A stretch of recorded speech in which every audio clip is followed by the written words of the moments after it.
اے میرے بر اللہ سے ڈر۔ وہ اپنی نفسیاتی خواہش کو ظاہر کرتا ہے، اپنی طاقت کو اپنی بھابھی کے اوپر دکھاتا ہے۔ وہ عورت کہتی ہے اے وقت کے قاضی تو کچھ بھی کر لے، میں گناہ کے قریب نہ جاؤں گی۔ اسی درمیان شیطان آ جاتا ہے۔ شیطان کہتا ہے وقت کے قاضی سے کہ تو وقت کا قاضی ہے، تو وقت کا قاضی ہے، تو اس سے کہے کہ اگر اس نے تیری بات کو نہیں مانا تو اس کو رجم کر دے، اس کو سنسار کر دے، اس کو سزا دے۔ وقت کا قاضی کہتا ہے کہ اے میری بھائی کی زوجہ، اگر تو نے میری نفسیاتی خواہش کو نہیں پورا کیا تو میں تجھے سنسار کر دوں گا۔ وہ عورت، وہ نیک پارسا عورت کہتی ہے کہ اے وقت کا قاضی تو جو چاہے کر لے، میں گناہ کے قریب نہ جاؤں گی۔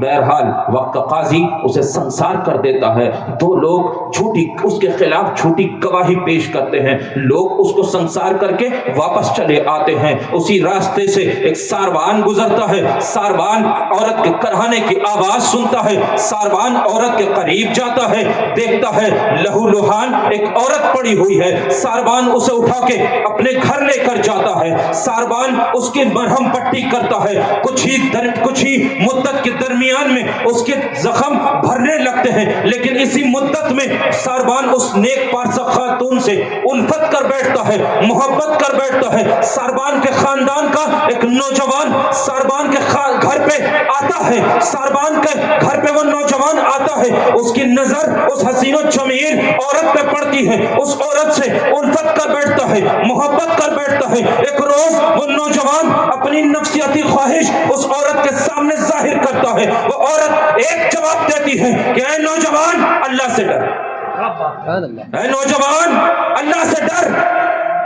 وہ نوجوان ناراض ہو جاتا ہے، گھر جاتا ہے، رات کو پھر آتا ہے، اپنی یقین میں ایک قتل کرتا ہے۔ صبح ہوتی ہے، ساروان کی بیوی شور مچاتی ہے، ساروان کی بیوی اس مدت میں سمجھ چکی ہوتی ہے، بیوی ہے سمجھ چکی ہوتی ہے کہ میرا شوہر اس عورت کی الفت میں گرفتار ہو چکا ہے۔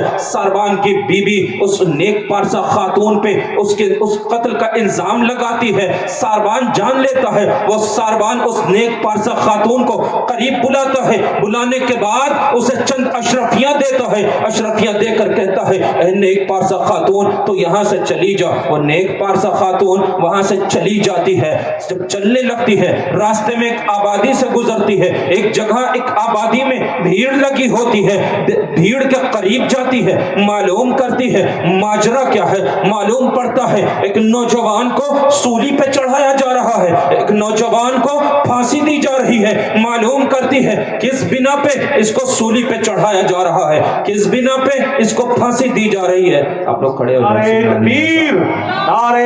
پارسا خاتون اس کے ساروان کے گھر سے نکل جاتی ہے، ایک آبادی میں پہنچتی ہے، دیکھتی ہے ایک آبادی میں بھیڑ لگی ہوئی ہے، بھیڑ کے قریب جاتی ہے، معلوم کرتی ہے ماجرا کیا ہے۔ معلوم پڑتا ہے ایک نوجوان کو پھانسی دی جا رہی ہے، پوچھتی ہے اس کو پھانسی کیوں دی جا رہی، اس کو سولی پہ کیوں چڑھایا جا رہا۔ معلوم پڑتا ہے کہ یہ نوجوان دین سے محبت کرتا تھا، دین سے محبت کرنے کے بنا پہ اس کو سولی پہ چڑھایا جا رہا ہے۔ عورت کہتی ہے، اور نیک پارسا خاتون کہتی ہے کہ میرے پاس چند اشرفیاں ہیں، یہ اشرفیاں مجھ سے لے لو، اس نوجوان کی گردن کو چھوڑ دو، اس نوجوان کو آزادی دے دو۔ اور لوگ اشرفیاں لے لیتے ہیں، نوجوان کو رہا کر دیا جاتا ہے، نوجوان کو آزادی دے دی جاتی ہے۔ نوجوان عورت کے قریب آتا ہے، عورت سے کہتا ہے اے نیک پارسا خاتون تو نے میرے اوپر احسان کیا ہے، مجھے اپنا خادم بنا لے، مجھے اپنے ہمراہ لے لے۔ اور نیک پارسا خاتون اس نوجوان کو اپنے ہمراہ لیتی ہے، چلنا شروع کرتی ہے۔ چلتے چلتے یہ دونوں سمندر کے کنارے پہنچتے ہیں۔ سمندر کے کنارے پہ جب وہ نوجوان وہ عورت پہنچتی ہے تو شیطان نوجوان کو بہکاتا ہے۔ اب وہ نوجوان عورت کے سامنے اپنی نفسیاتی خواہش کو ظاہر کرتا ہے۔ جب نفسیاتی خواہش کو ظاہر کرتا ہے وہ نیک پارسا خاتون اس نوجوان سے کہتی ہے اے نوجوان اللہ سے ڈر، اے نوجوان اللہ سے ڈر۔ وہ نوجوان ناراض ہو جاتا ہے۔ اسی درمیان سمندر کے ساحل پر ایک جہاز آ کے رکتا ہے، جہاز کا مالک اترتا ہے۔ وہ نوجوان جہاز کے مالک کے قریب جاتا ہے، جہاز کے مالک سے کہتا ہے اے جہاز کے مالک میرے پاس ایک حسین و جمیل باندی ہے، میرے پاس ایک حسین و جمیل کنیز ہے، میرے پاس ایک حسین و جمیل لونڈی ہے، میں اسے فروخت کرنا چاہتا ہوں، تو کیا اس کو خریدے گا؟ جہاز کا مالک کہتا ہے مجھے اسے دکھاؤ۔ جہاز کا مالک اس پارسا خاتون کے طرف دیکھتا ہے اس کے حسن پہ فریفتہ ہو جاتا ہے، 300 اشرفیوں میں اس کو خرید لیتا ہے۔ اب جہاز کا مالک نیک خاتون کے پاس آتا ہے، نیک خاتون کو اپنے ساتھ لے جانے لگتا ہے۔ وہ نیک پارسا خاتون چلا چلا کے کہتی ہے کہ اے جہاز کے مالک، میں لونڈی نہیں ہوں، میں آزاد ہوں، میں کنیز نہیں ہوں، میں باندی نہیں ہوں، میں حرہ ہوں۔ وہ ایک نہ سنتا ہے، جہاز میں لے کے جاتا ہے، جہاز چلنا شروع کرتا ہے۔ اب وہ جہاز کے مالک کی نیت خراب ہوتی ہے، وہ اب اس حسین و جمیل نیک پارسا خاتون کی عصمت دری کرنا چاہتا ہے، وہ اس کی عزت پہ حملہ کرنا چاہتا ہے۔ وہ عورت سے اپنی نفسیاتی خواہش کو ظاہر کرتا ہے۔ وہ نیک پارسا خاتون اس جہاز کے مالک سے کہتی ہے اے جہاز کے مالک، اللہ سے ڈر، جہاز کے مالک اللہ سے ڈر۔ وہ ناراض ہو جاتا ہے، دست دراز کرتا ہے، ہاتھ اٹھاتا ہے۔ اسی درمیان قدرت کا کرشمہ، اسی درمیان سمندر میں طوفان آتا ہے، طوفان میں کشتی غرق ہو جاتی ہے، کشتی ڈوب جاتی ہے، جہاز ڈوب جاتا ہے۔ کسی طرح یہ عورت سمندر کے ساحل پہ بے ہوشی کی حالت میں پہنچتی ہے۔ جب ہوش آتا ہے چلنا شروع کرتی ہے، ایک بستی میں پہنچتی ہے۔ معلوم پڑتا ہے اس آبادی کا، اس بستی کا بادشاہ بڑا انصاف پسند ہے، بڑا عادل ہے، بڑا رحم دل ہے۔ اس بادشاہ کے دربار میں جاتی ہے، بادشاہ کو آپ بیتی سناتی ہے۔ بادشاہ اس عورت کی آپ بیتی سنتا ہے۔ جب آپ بیتی سنتا ہے، بادشاہ اس نیک خاتون سے کہتا ہے اے نیک خاتون، میں تیرے لیے ایک کمرہ بنوا دیتا ہوں، تو اس میں جا کر اپنے خدا کی عبادت میں مصروف ہو جا۔ وہ نیک پارسا خاتون اس کمرے میں چلی جاتی ہے، خدا کے عبادت میں مصروف ہو جاتی ہے۔ اب وہ عورت ایک کمرے میں قید ہے، لیکن اس کے چرچے دنیا میں ہو رہے ہیں۔ وہ عورت خدا کی عبادت میں مصروف ہے، لیکن اس کے چرچے دنیا میں عام ہو رہے ہیں۔ اب مریض آتا اس کے حق میں خود وہ عورت دعا کرتی، خدا تعالیٰ اس کی دعا کو شرف قبولیت عطا فرماتا۔ وہ شفا پا کر اس کے دربار سے جاتا۔ اب آلام کے مارے لوگ اس عورت کے دروازے پہ آتے، وہ ان کے حق میں دعا کرتی، خدا تعالیٰ اس کی دعا کو شرف قبولیت عطا فرماتا۔ لوگ مصیبت کے مارے مصیبت سے نجات پاتے۔ ایک روز جب عورت کا شوہر وقت کا قاضی حج سفر سے واپس آتا ہے، آنے کے بعد بیوی کے بارے میں معلوم کرتا ہے، معلوم پڑتا ہے تیری بیوی نے گناہ کیا تھا، وقت کے قاضی نے اسے سنسار کر دیا۔ گھر کو جاتا ہے، معلوم پڑتا ہے چھوٹا بھائی جس کو قائم مقام قاضی بنایا تھا، اس کی آنکھوں کی بینائی چلی گئی۔ دو اور لوگ ہیں جن کے منہوں کو خدا تعالیٰ نے لا علاج امراض میں لاحق فرما دیا۔ اب لوگ کہتے ہیں کہ فلاں مقام پہ چلے جاؤ، فلاں مقام پہ اپنے بھائی کو اور ان لوگوں کو لے کر چلے جاؤ، وہاں ایک عورت ہے، اگر وہ عورت ان کے حق میں دعا کر دے گی، خدا تعالیٰ انہیں بینائی عطا فرما دے گا، خدا تعالیٰ انہیں شفا عطا فرما دے گا۔ اب وقت کا قاضی اپنے نابینا بھائی کو لے کر چلتا ہے، ان دو لوگوں کو لے کر چلتا ہے۔ راستے میں وہ نوجوان ملتا ہے، بڑی مصیبت میں گرفتار ہوتا ہے، کہتا ہے کہ مجھے بھی اپنے ہمراہ لے لو، وہ بھی ساتھ ہو لیتا ہے۔ آگے بڑھتے ہیں، پھر راستے میں جہاز کا مالک ملتا ہے، بڑے آلام میں مبتلا ہوتا ہے، کہتا ہے ہمیں ساتھ لے لو، اسے بھی ساتھ لیا جاتا ہے۔ جب عورت کے دربار میں پہنچتے ہیں، عورت سے دعا کے لیے کہتے ہیں، عورت ایک قید لگا دیتی ہے، عورت ایک شرط رکھ دیتی ہے کہ تم اپنے گناہوں کا اعلانیہ طور پہ اعتراف کرو، ہم تمہارے حق میں دعا کریں گے۔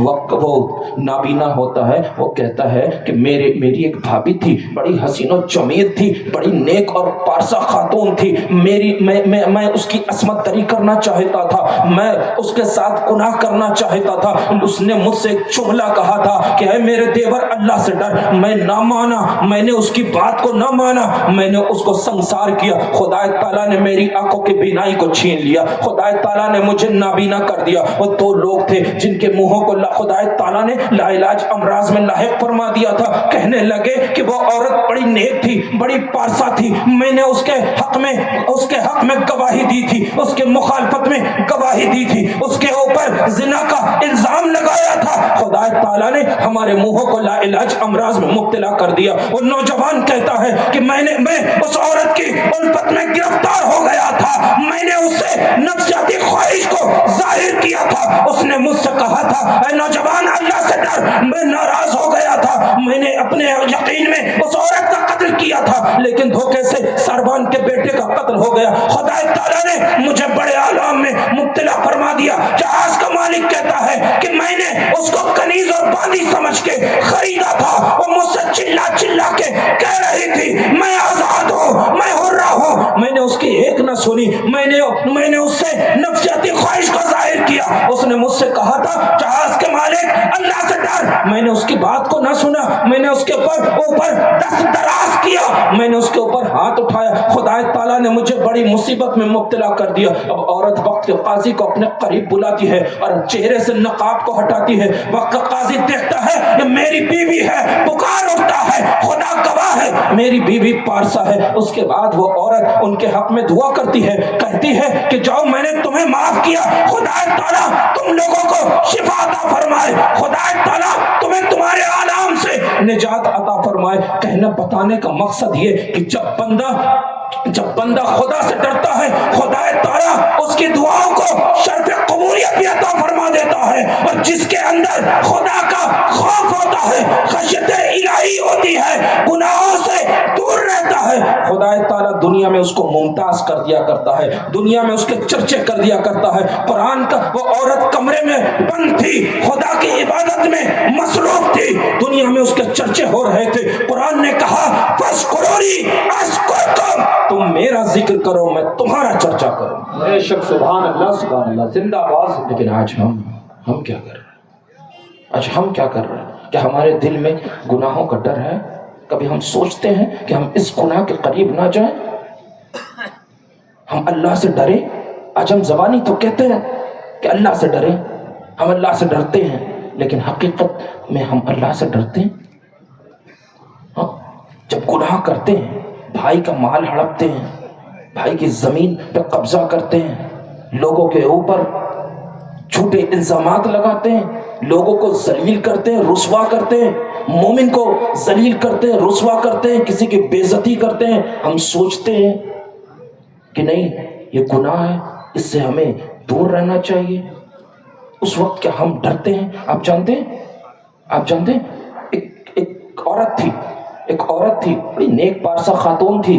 ایک روز اس کے دروازے پہ ایک بھکاری آیا، وہ اس کو بھیک دینے لگی، اس کے شوہر نے اس کو دیکھ لیا، اس کے شوہر نے اس کو قسم دی کہ آج کے بعد تو کسی بھکاری کو بھیک نہیں دے گی، تو راہ خدا میں خرچ نہیں کرے گی۔ عورت نے کہا ٹھیک ہے۔ ایک روز پھر اس کے دروازے پہ ایک بھکاری آیا، عورت نے اس کو بھیک دی۔ اس کے شوہر نے کہا تو نے یہ کیا کیا؟ کہا میں نے اللہ کی رضا کے لیے کیا ہے۔ اس کے شوہر نے کہا، اس کو قسم یاد دلائی اور پھر کہا اگر تو نے یہ اللہ کی رضا کے لیے کیا ہے تو پھر اپنے رب کی رضا کے لیے آگ میں کود جا۔ وہ عورت گئی اور سجنے سورنے لگی، اس کا شوہر بڑی حیرت سے دیکھتا ہے اور پوچھتا ہے تو یہ کیا کر رہی ہے؟ وہ کہتی ہے محب جب اپنے محبوب سے ملنے جاتا ہے تو اپنی اوسط پر تیار ہو کے جایا کرتا ہے۔ محب اپنے محبوب سے جب ملنے جاتا ہے نا تو تیار ہو کے جایا کرتا ہے، زیب و زینت کر کے جایا کرتا ہے۔ آج ہمارے کیا حال؟ وہ آگ میں کودنے جا رہی تھی، تیار ہو رہی تھی، زیب و زینت کر رہی تھی، اپنی اوسط پر زیب و زینت کر رہی تھی۔ آج ہمارے کیا حالات ہیں؟ ہم بھی تو مسجد میں اپنے پروردگار سے ملاقات کے لیے جاتے ہیں، جیسے اٹھتے ہیں چل دیتے ہیں۔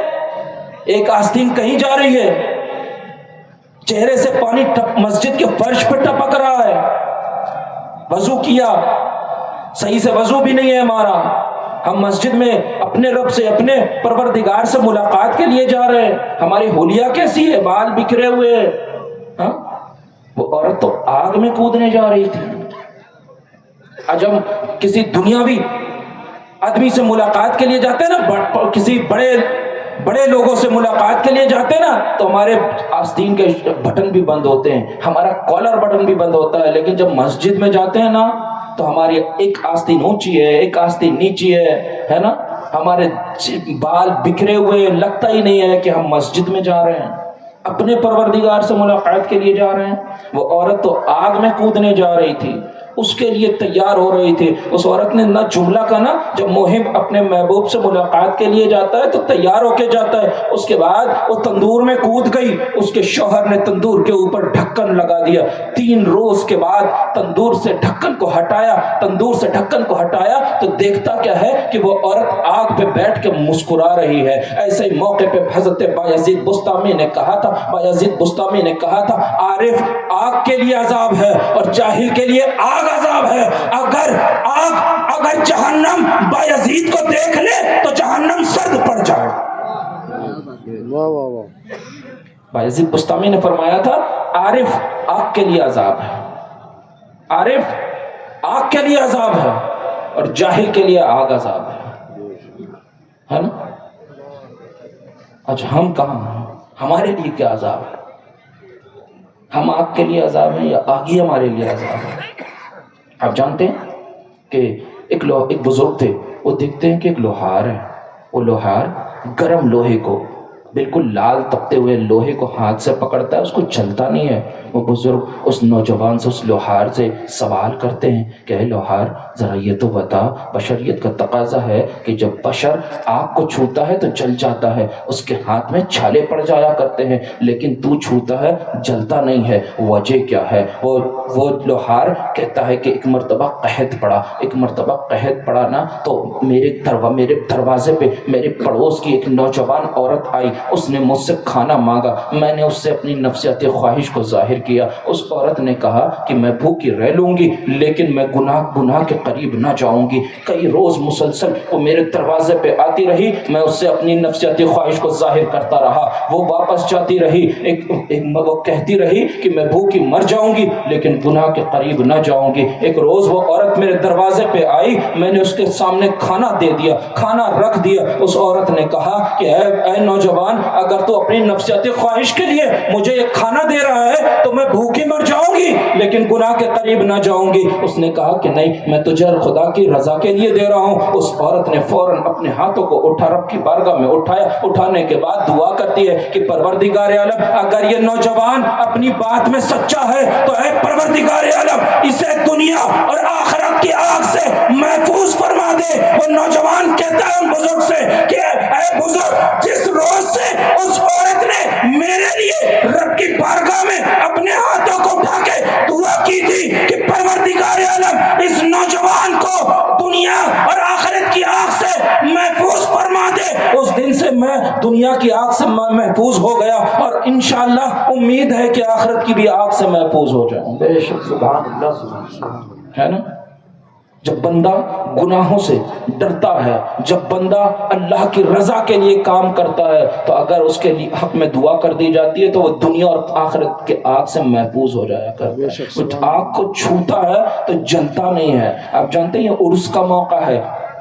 حضرت مخدوم بہاری علیہ الرحمہ اپنی کتاب میں معدن المانی میں ایک واقعہ تحریر فرماتے ہیں. معلوم ہے کیا فرماتے ہیں؟ سوچ غور کرنے والی بات ہے. آپ فرماتے ہیں کہ جب بندہ مومن انتقال کر جاتا ہے تو جو کرامن کاتبین ہیں نا، دونوں کندھوں پہ فرشتے ہیں نا، یہ فرشتے رب کی بارگاہ میں عرض کرتے ہیں کہ اے پروردگار عالم، یہ تو اپنی سزا اور جزا کو پہنچ گیا. اے پروردگار عالم، تو مجھے حکم دے میں بھی آسمان پہ آ کر تیرے فرشتوں کے درمیان بیٹھ کر تیری تسبیح و تحلیل بیان فرماؤں. خدا تعالیٰ منع فرماتا ہے کہ مجھے تمہاری تسبیح و تحلیل کی کوئی حاجت نہیں، کوئی ضرورت نہیں. وہ فرشتے پوچھتے ہیں اے پروردگار عالم میرے لیے کیا حکم ہے؟ جانتے ہیں میرا رب کیا ارشاد فرماتا ہے؟ میرا رب ارشاد فرماتا ہے اے فرشتوں، تم میرے اسی بندے مومن کی قبر پر بیٹھ کر میری تسبیح و تحلیل بیان کرو. تمہارا تسبیح و تحلیل بیان کرنا اس کے نامہ اعمال میں لکھا جائے.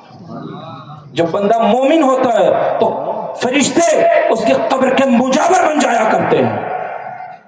جب بندہ مومن ہوتا ہے تو فرشتے اس کے قبر کے مجاور بن جایا کرتے ہیں. بھی سید صاحب قبلہ موت کے تعلق سے بیان فرما رہے تھے. آپ جانتے ہیں ایک مرتبہ حضرت عیسیٰ روح اللہ ایک مقام سے گزرے تو دیکھا کہ ایک موٹا تازہ ایک شخص اونٹ چرا رہا تھا. ایک موٹا تازہ اونٹ دوسرے اونٹوں کو کاٹ رہا تھا، دوسرے اونٹوں کو پریشان کر رہا تھا. آج ہوتا ہے نا ہمارے علاقے میں اگر کوئی پیسے والا ہے تو وہ دوسروں کو جو دبے لچے لوگ ہوتے ہیں انہیں بہت پریشان کرتا ہے. ایسے ہی وہ اونٹ دوسرے اونٹوں کو، کمزور اونٹوں کو کاٹ رہا تھا. حضرت عیسیٰ علیہ السلام نے اس اونٹ کا کان پکڑا اور اس کے اونٹ کے کان میں معلوم ہے کیا کہا کہ اے اونٹ تجھے بھی موت آنا، تجھے بھی موت آنا. حضرت عیسیٰ علیہ السلام چلے گئے. کچھ وقت کے بعد پھر آپ کا گزر ہوا، دیکھا کہ تمام اونٹ چل رہے ہیں، ایک اونٹ لاغر ہے کھڑا ہوا ہے ایک کنارے.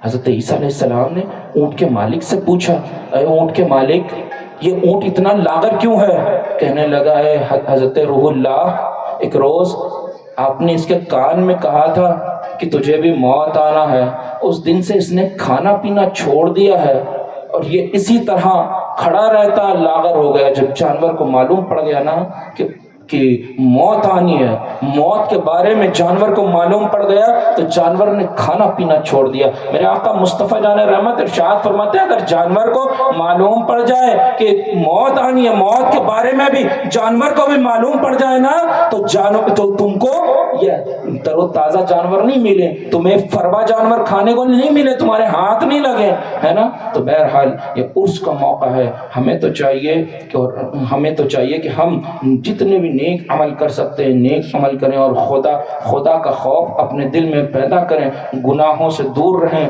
گناہوں سے بچتے رہیں. اپنے آپ کو ہم گناہوں سے بچا لیں گے تو یہاں بھی کامیاب ہو جائیں گے اور وہاں بھی کامیاب ہو جائیں گے، ہے نا. یہاں بھی کامیاب ہو جائیں گے وہاں بھی کامیاب ہو جائیں گے. حضرت انس بن مالک رضی اللہ تعالیٰ کے تلمیذہ ہیں حضرت محمد فرماتے ہیں ایک روز شیطان نے رب کی بارگاہ میں عرض کیا پروردگار عالم ذرا سوچیں کہ ہمارے جو کام ہے نا وہ کس کے والے ہیں، سوچیں ہم. فرماتے ہیں کہ شیطان نے ایک دن رب کی بارگاہ میں عرض کیا کہ پروردگار عالم تو نے بنی آدم کے لیے عبادت خانے بنائے، گھر بنائے، عبادت خانے بنائے. اے پروردگار میرا گھر کیا ہے، کہاں ہے؟ رب ارشاد فرماتا ہے شیطان تیرا گھر حمام ہے. پھر شیطان کہتا ہے کہ پروردگار عالم تو نے انسان کے لیے مجلس بنائی، تو نے انسان کے لیے مجلس بنائی، اے پروردگار میری مجلس کیا ہے؟ رب ارشاد فرماتا ہے شیطان تیری مجلس بازار ہے. جانتے ہیں بازار میں کیا ہوتا ہے کہ کسی کو گرایا جاتا ہے، کسی کو اٹھایا جاتا ہے، ان کی بے عزتی ان کی بے عزتی، ان کی تعریف ان کو گرانا، ہے نا. آج یہی سب تو ہو رہا ہے، آج بازاروں میں یہی ہو رہا ہے نا. پھر شیطان کہتا ہے کہ اے پروردگار عالم تو نے انسان کے لیے حدیث رکھی، یعنی کہ سچی بات. میری حدیث کیا ہے، میری سچی بات کیا ہے؟ رب ارشاد فرماتا ہے دروغ کوئی، جھوٹ، فراڈ. آج ہم سوچیں ہم کس میں مبتلا ہیں، ہاں سوچیں. دروغ گوئی. شیطان کہتا ہے پروردگار عالم تو نے انسان کے لیے کتابت رکھی، تو نے انسان کے لیے کتابت رکھی، لکھائی. میری کتابت کیا ہے؟ رب ارشاد فرماتا ہے تیری کتاب وشم جانتے ہیں؟ آج اکثر نوجوان ملتے ہیں کہ ہاتھ پہ کچھ گدوائے ہیں، پھول بنوائے ہیں، ہے نا. کبھی بہت سے لوگ نوجوان ملتے ہیں 786 لکھوا لیتے ہیں، سمجھتے ہیں بہت ثواب کا کام کر لیا. ہاں ٹیٹو، ہے نا. پھر شیطان کہتا ہے پروردگار عالم تو نے انسان کے لیے قرت رکھی، میری قرت کیا ہے؟ میری قرت کیا ہے؟ تو رب ارشاد فرماتا ہے اے شیطان تیری قرت مزامیر ہے، ڈھول تاشا باجا، ہے نا. اللہ ارشاد فرماتا ہے شیطان تیری قرات اشعار ہیں، یہ محبتی اشعار وغیرہ وغیرہ، گانے وغیرہ وغیرہ. پھر شیطان کہتا ہے پروردگار عالم تو نے انسان کے لیے آذان رکھی، انسان کے لیے آذان رکھی، میری آذان کیا ہے؟ میری آذان کیا ہے؟ تو رب ارشاد فرماتا ہے شیطان تیری آذان مزامیر ہے، ڈھول تاشا باجا، سارنگی، موسیقی وغیرہ وغیرہ. آج ہمارے یہاں شادیاں ہوتی ہیں نا، تو جس گھر میں شادی ہوتی ہے تو وہاں ہونا تو یہ چاہیے کہ رحمان کی اذان ہو. ہوتا کیا ہے؟ شیطان کی ڈھولک بجتی ہے، ہاں ڈھول تاشا باجا. آج عرس کرتے ہیں ہم تو وہاں جا کے بزرگان دین کے سروں پہ ہونا یہ چاہیے کہ اپنی اذان، مسلمانوں کی اذان دی جائے، ہوتا یہ ہے کہ شیطان کی اذان بجائی جاتی ہے، ڈھول تاشا باجا، ہاں حق بات ہے بے شک۔ پھر شیطان کہتا ہے پروردگار عالم، اور آج معلوم ہے آج ہم عشق رسول کی بات کرتے، آج ہمارا عشق رسول جانتے ہیں کیا ہے؟ آج آذان ہوتی رہتی ہے، اشہدو ان محمد رسول اللہ، مؤذن پکارتا رہتا ہے، لیکن ہمارے ہاتھ بھی نہیں اٹھتے کہ ہم ہاتھ اٹھا کے اپنے انگوٹھے چوم کے آنکھوں میں لگا لیں، اور پھر ہم عشق رسول کی بات کرتے ہیں۔ آپ جانتے ہیں پہلے ترکی کے پہلے کے لوگ، جب اس میں ترکی کا کوئی بڈھا ہوتا تھا نا، اس سے کوئی پوچھتا تھا تمہاری عمر کتنی ہے، تو جانتے ہیں اگر اس کی عمر 63 سال سے زائد ہو جاتی تھی تو جانتے ہیں وہ سر کو جھکا لیا کرتا تھا، اور جھکا کے مایوسی کے عالم میں کہتا تھا کہ میری عمر حد سے بڑھ گئی ہے، میری عمر حد سے بڑھ گئی ہے، یعنی کہ میری عمر مصطفیٰ جان رحمت کی عمر پاک سے تجاوز کر گئی ہے، آگے بڑھ گئی ہے۔ یہ ان کا عشق رسول تھا، وہ نہیں چاہتے تھے کہ ہماری عمر مصطفیٰ کی عمر پاک سے زیادہ ہو، وہ چاہتے تھے ہم مصطفیٰ کی عمر پاک سے پہلے دنیا سے چلے جائیں۔ آج ہم اگر 70-75 ہو گئی بڑا خوش ہوتے ہیں، ہاں، لیکن ان کا عشق رسول تھا۔ پھر جانتے ہیں شیطان کیا کہتا ہے؟ شیطان کہتا ہے کہ اے پروردگار عالم، تو نے انسان کے لیے کھانے کی چیز رکھی، میرے کھانے کی کیا چیز ہے؟ رب ارشاد فرماتا ہے کہ اے شیطان، جس پر میرا نام نہ لیا جائے وہ تیرے کھانے کی چیز ہے، یعنی کہ بغیر بسم اللہ کے جو کھایا جائے وہ تیرے کھانے کی چیز ہے۔ پھر شیطان کہتا ہے پروردگار عالم، تو نے انسان کے لیے مشروبات رکھے، میرے پینے کی کیا چیز ہے؟ رب ارشاد فرماتا ہے اے شیطان، تیرے پینے کی نشے والی چیز۔ آج ہمارا نوجوان شراب پیتا ہے، آج ہمارا نوجوان بیئر کو جو کا جوس کہہ کے پیتا ہے، ہاں، جیسے بچپن میں ہوتا تھا نا کہ وہ سور کو سور نہ کہو، خنزیر کہہ دو، پگ کہہ دو، آج ویسے ہی شراب کو بیئر کہہ دو تو ٹھیک ہے، اور شراب کہو گے تو وہ حرام ہو جائے گی، اور بیئر کہہ دیں گے تو وہ جوس بن جائے گا، ہاں۔ آج ہمارے یہاں اس طریقے کی باتیں چل رہی ہیں۔ بہرحال اللہ تعالی ہم سب کو برائی سے بچائے۔ آپ جانتے ہیں آج مولائے کائنات مشکل کشا شیر خدا علی المرتضیٰ کا دن ہے، ہاں، مولائے کائنات کے بچپن کا جو ایمان لانے کا واقعہ ہے نا، کہ جناب ابو طالب نے مولائے کائنات سے کہا تھا کہ اے علی، تم مصطفیٰ جان رحمت کے پاس رہو، جو وہ حکم دے تم وہ کرو۔ ایک روز مولائے کائنات مشکل کشا دیکھتے ہیں کہ اللہ کے نبی سید عالم صلی اللہ تعالیٰ علیہ وسلم نماز پڑھ رہے ہیں۔ اس وقت نماز میں سوال جواب کا حکم تھا۔ مولائے کائنات اللہ کے نبی سے سوال کرتے ہیں کہ یا رسول اللہ، یہ آپ کیا کر رہے ہیں؟ اللہ کے نبی ارشاد فرماتے ہیں میں نماز پڑھ رہا ہوں، اس کے ذریعے خدا کی عبادت کی جاتی ہے۔ اے علی آؤ تم بھی کرو، اے علی آؤ تم بھی کرو۔ مولائے کائنات سوچنے لگتے ہیں کہ میں اپنے والد جناب ابو طالب سے تو پوچھ لوں۔ مولائے کائنات 3 قدم چلتے ہیں، 4تھے قدم پہ رک جاتے ہیں، سوچنے لگتے ہیں میرے والد ابو طالب نے تو کہا تھا کہ جو محمد عربی کہیں تم وہ کرنا۔ اب واپس آتے ہیں، کلمہ پڑھتے ہیں، ہاں۔ آپ جانتے ہیں جو 3 قدم پہ رکے، تو بہت سے بزرگان دین نے بیان فرمایا کہ جو 3رے قدم پہ 4تھے قدم پہ رکے تھے، یہ ہو سکتا ہے یہ بھی ایک وجہ ہو مولائے کائنات کے 4تھے خلیفہ ہونے کی، مولائے کائنات کے 4تھے خلیفہ ہونے کی یہ بھی ایک وجہ ہو۔ آپ جانتے ہیں مولائے کائنات کون ہے؟ ایک مرتبہ اللہ کے نبی سید عالم صلی اللہ تعالیٰ علیہ وسلم سے صحابی نے عرض کیا یا رسول اللہ، آپ کو سب سے زیادہ محبوب کون ہے؟ اللہ کے نبی نے ارشاد فرمایا تھا کہ بعد الانبیاء افضل البشر بالتحقیق ابو بکر مجھے سب سے زیادہ محبوب ہے۔ تو صحابی نے کہا تھا یا رسول اللہ اور علی؟